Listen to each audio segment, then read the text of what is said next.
감정가 1억 6천만 원 빌라를 1억에 낙찰받았습니다. 거기서 대출이 9천만 원이 나왔고요. 제도는 단 1천만 원만 들어갔습니다. 이자를 제외하고 40만 원이나 남습니다. 수익률로 따지면 48%나 되는 거죠. 안녕하세요 여러분. 요즘 직장 다니면서 이미 부업을 하고 있거나 하고 싶다는 분들 엄청 많이 계시잖아요. 그래서 실제로 한 조사에 따르면 직장인 2명 중 1명이 현재 부업을 하고 있다고 합니다. 저 역시도 여러 가지 부업을 해봤습니다. 배달, 대리운전, 에어컨 청소 등이요. 그런데 하루 종일 회사에서 일하고 퇴근해서 또 몇 시간씩 배달하고 대리하고 과연 언제까지 그렇게 할 수 있을까요? 몸은 지쳐가고 가족과의 시간도 없고 정작 그렇게 시간과 몸 갈아 넣어서 남는 수익은 과연 만족할까요? 오늘은 제가 이렇게 몸 갈아 넣었던 부업을 다 그만두고 직접 3년째 하고 있는 부업 경매에 대해서 이야기를 해보려고 합니다. 경매 그거 돈 많은 사람들이나 하는 거 아니야? 그런데 전혀 아닙니다. 그래서 제가 왜 경매를 직장인들에게 최고의 부업으로 추천하는지 저의 생각 4가지 정도를 말씀드려 볼게요. 우선 첫 번째는 꾸준히 할 수 있는 부업이라는 겁니다. 이게 무슨 말이냐면요. 배달이나 대리 등은 퇴근하고 저녁 7시부터 밤 자정 넘어서까지 일해야 하고 날씨 안 좋으면 그마저도 못합니다. 다칠까봐요. 하루 4-5시간 뛰어야 겨우 돈 좀 벌었다는 수익이 생기는데요. 시급으로 따지면 1만원 조금 넘더라고요. 그래서 이 시급을 제가 높여보려고 에어컨 청소 기술을 배워서 여름에 가정집으로 에어컨 청소도 다녀봤습니다.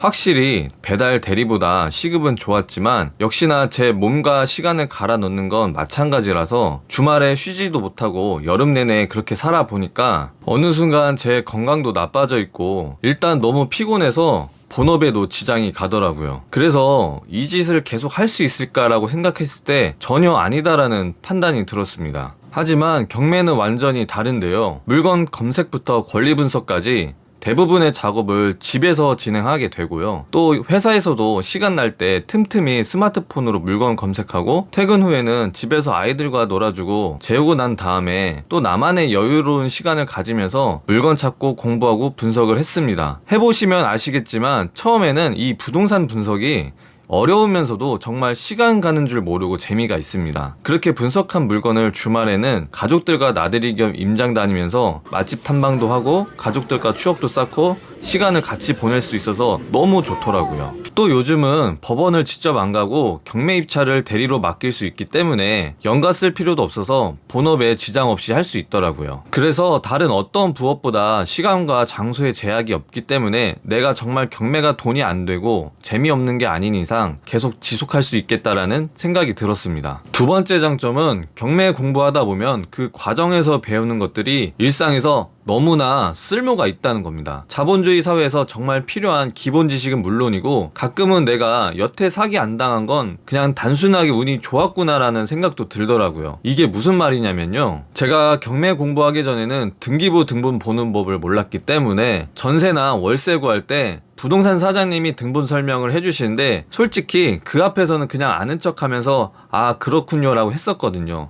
하지만 속으로는 이게 무슨 소리인지 하면서 전혀 이해가 안 됐었습니다. 그저 사장님 하는 말이 다 맞겠지 하고 두루뭉실하게 넘어갔었거든요. 아마 다른 분들도 경험 있으실 거예요. 부동산 사장님이 여러분 앞에 등본을 두고 열심히 설명하는데 잘 모르지만 그냥 아 네네 하고 넘어갔던 경험 말이에요. 그래서 아직도 꽤 많은 분들이 전월세를 구하시면서 모르는 부분을 정확히 묻지 않고 그냥 너무 중개사의 말에만 의존하고 넘어가시게 되는데요. 이 때문에 한참 우리나라를 떠들썩하게 했던 전세 사기나 빌라 사기 등이 일어날 수 있었다라는 생각도 듭니다. 물론 절대 피해자 탓을 하는 게 아닙니다. 피해자분들은 정말 안 되셨죠. 하지만 부동산이 일반적으로 한두 푼도 아니고 거의 나의 전 재산이 들어갈 수도 있는데 자신의 재산을 지키려면 남의 말에 너무 전적으로 믿고 의존하기보다는 어느 정도는 자신도 이러한 기본적인 공부가 되어 있어야지 지킬 수 있다고 생각을 합니다. 결국 믿을 놈은 자기 자신밖에 없거든요. 아무튼 이 밖에도 정말 자본주의 사회에서 알아야 되는 기본적인 금융 지식부터 시작해서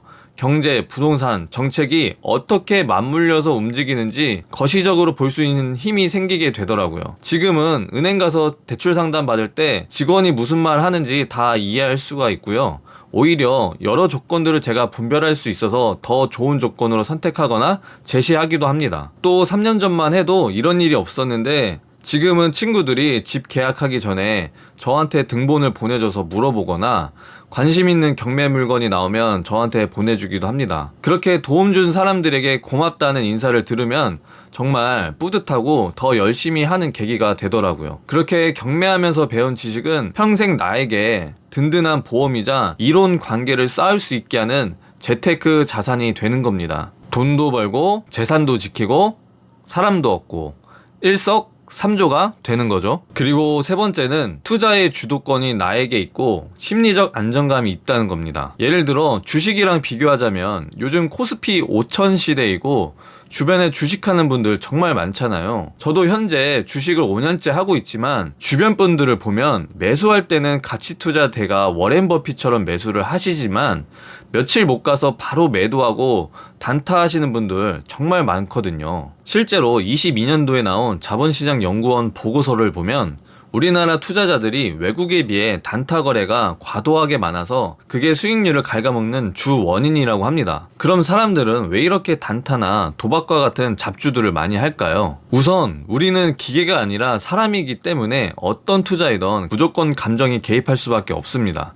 매수할 때는 이 회사의 장밋빛 미래를 내다보고 가치가 있을 것 같아서 매수했지만 정작 하루 이틀도 안 돼서 매도 버튼 누르신 경험 다들 있으실 거예요. 또 그러다가 트럼프가 트위터에 똥글 하나 싸지르고 진핑이 형이 기침 한번 하면 내 주식이 갑자기 롤러코스터 타는 경험을 하게 되고 그 경험 때문에 당장 내 주식이 어떻게 될지 몰라서 하루 이틀만 가지고 있다가 매도 버튼 누르시지 않았나요? 그래서 경매가 좋은 점은 이런 외부 변수가 미치는 영향이 미비하고요. 또한 과정 중에 발생할 만한 리스크를 미리 파악할 수 있다는 장점이 있다는 겁니다. 사전에 권리 분석이나 명도 과정에서 발생할 변수 등을 사전에 체크할 수가 있고요.